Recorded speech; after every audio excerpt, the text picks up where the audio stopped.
Well, good evening, everybody, or good morning, or good afternoon, or good late evening, or good early afternoon, or good mid morning. To whenever you watch this video, I wish you are doing well. Unless you are Eric, who might still be stewing over what we have come to call it the Monday Night Meltdown. Ah, just another one of Eric's many unfortunate uh, fantasy stabs in the faces, as we can call it. He was a victim of the .06. That's right, he lost by .06. He lost by .12 this time, double that, but still. Um, he was the uh, beneficiary of a Jordy Nelson bomb drop, wide open drop in Buffalo in 2014 that would have beaten me in the semis, and then he would have beaten Sam in the championship. Uh, and then the other, last year, the year before, uh, Andy just needs to get a .1, .16 to get a victory, and Eric to beat Kyle, and Eric moves to the championship or moves to the playoffs. So Eric is very unlucky, and we call it the Monday Night Meltdown because not only did his team lose, but the Packers played like absolute garbage. They had a shell of the former self. Folks, let me just tell you, not trying to debate it, not trying to cause controversy. McCarthy is 3-9-1 without Aaron Rodgers. So let that spin around in your head for a little bit. Uh, it, it, Eric's Monday Night Meltdown wasn't the only bad thing to happen last week. Uh, Julio Jones dropped a wide open touchdown pass. Wide open. I mean, wide open. That would have given Sam B 13.9 points, which in essence would have beaten me by .74. So I'm now have had two top-notch wide receivers drop wide open touchdown passes to give me key victories. So better lucky than good. Speaking of lucky, uh, I drafted Marcus Mariota and Andy Dalton. At times like, these are okay, serviceable. Neither one was really good. So I got lucky. One on the waiver wire of Deshaun Watson. Watson goes down with an ACL. Then now you're thinking I have no quarterbacks. I am donezo. And literally all that's left out there is like Jared Goff and Blake Bortles and Marcus Mariota and Andy Dalton. So I went out and I got Jared Goff, who then proceeded to drop 37 points. Mike McCarthy's not the quarterback guru. I'm the quarterback guru. Just got to put him on my fantasy team and beep, beep, beep, beep, beep, beep. I mean, remember, when I had Blake Bortles in 2014, I won a championship. Remember that. No, not 14, 15. I won a championship with Blake Bortles. Speaking of bad luck quarterbacks, big trade, and Jameis Winston goes to Travis, and then that week breaks his or hurts his arm, so he's out for a couple of weeks. So now Travis is back to having no QBs. Um, and then, speaking of having no QBs, has anybody else noticed that Kyle is starting Brett Hundley? Not the wisest moves, but I mean, kudos to you for standing firm that you think he's finally going to pull it around on a much stout and tougher defense. But good luck. Yay. So the other things that are going on is Kara. Kara, quiet all year, doesn't say a word. Last 2 weeks ago, wins one. She's quick to bring out, hey, finally won one. You guys can stop talking about it. Then this week, boom, texts me. She's like, misery loves company. If I can't be in the playoffs, I'm going to take everybody down. So great mentality, Kara. Keep that up. And finally, what we have to talk about is just the beat down Andy's been putting on lately, and how he went from having like 200 points away from like the next score Tulsa being the highest scoring team week in and week out. And now finds himself 5-4, a winning record for the first time ever in 9 years, and for the first time ever at any point late in the season, finding himself on the positive side of the playoff bracket. So, rooting for you, and kid you not, I'm gonna say it. I always wanted to do a video where we made bold predictions. One of my bold predictions, and I told Eric, and Eric can validate. I said Andy makes the playoffs, and right now, week 10, and you're in the playoffs. Make me look good. Make me look smart. Get in the playoffs, and let's see where we can go with it. So yeah, crazy week, ridiculous. Injuries plague this league like no other this year, and drafting doesn't matter how you draft it right now. It's just a matter of how you can patchwork a team and get lucky enough that the matchups work out. So, without further ado, let's just get into it. Let's take a look at week 9.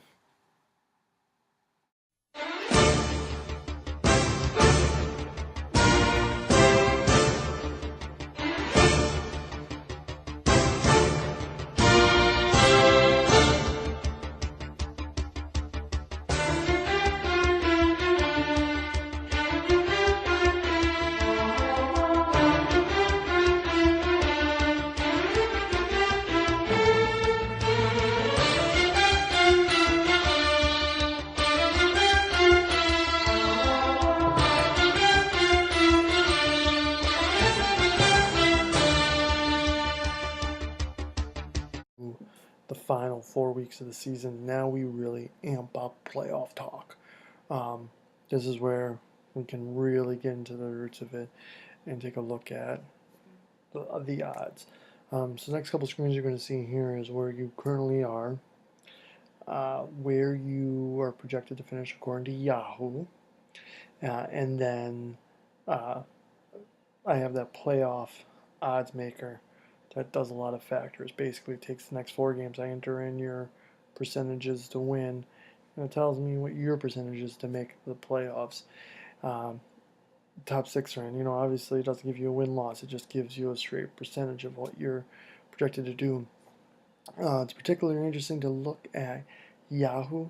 We said this very early on, that points were going to be a premium because we were starting to see a real cluster of people. It kind of came evidence around after the first third of the year. 7-6 may not be enough to get into the playoffs. As evidence, as you'll see, Yahoo has Andy and Bob missing the playoffs at 7-6. That'd be unprecedented for 2 reasons. One, I think we've only had one winning record not make the playoffs. I'd have to do some investigation on that for next week. So to have 2 7-6 teams, meaning we have 8 teams with winning records, and then the other unprecedented thing would be it would be absolutely devastating. And I'm being honest for Andy, because Andy, you finally get to that 7-6, and we always preach 7-6. Just get to 7-6 sometimes. You finally get to that mark, and it's not good enough. The equivalent of, like, what, the 08 Patriots or whatever it was when Tom Brady went down. They went 11-5 and missed the playoffs at 11-5. The same equivalent as that. So take a look and see where you are going to be in the playoffs according to Yahoo and my playoff projection.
So as we talk about the playoffs here, right? We do have technically four fictitious playoff implications this week. Three clinches and an elimination, but we do have technically one elimination on the line. If everything goes well, the first team to officially be highlighted off uh, can happen. So let's take a look how some teams can clinch themselves and two teams can prepare for the 2018 season.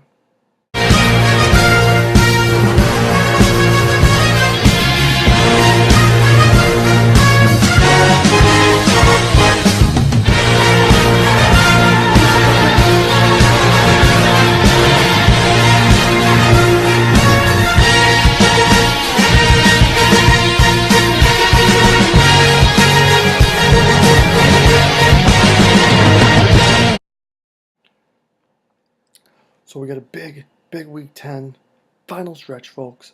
We have JB, John, and Dana, as you see, could clinch the playoffs today by winning their seventh game. Sam J in the process could be in Kara territory. Tara still fighting for that shot, but a loss will, and some wins will most likely put her at the end. Will we see one of those 4 and 5 teams, a Bob, and Eric, try to move up? Can Andy maintain this winning mentality and continue to build upon success? Can Katie and Sam B come back from losses last week? And also, it's time for Travis and Kyle to separate themselves or find themselves sinking like the Titanic. Cam Newton, the Titanic sunk. The ship sailing on, yeah, you don't want that. But Travis and Kyle, your teams are quickly looking like the Titanic. So, let's take a look at the Week 10 preview.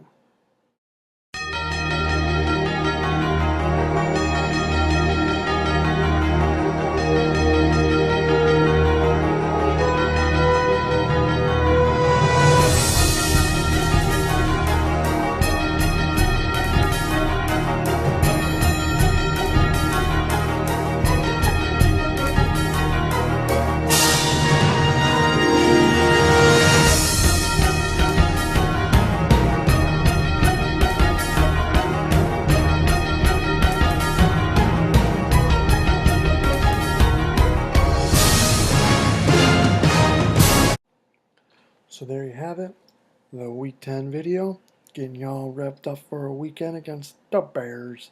First time in 9 years, a 5.5 underdog. So the way Brett Hundley's playing, you probably should bench all your players unless you're Kyle, who now your quarterback is Brett Hundley. Let me tell you someone from experience from 2013 when I picked up Scott Tolzien and Matt Flynn. Doesn't work out quite the way you think it does. But little chip on the shoulder to you, huh? Well, anyways, as I keep winning, keep finding myself going to the playoffs, more and more, I keep feeling the weight of the belt on my shoulder once yet again. So, until next week, I will see you on the Fantasy Gridiron.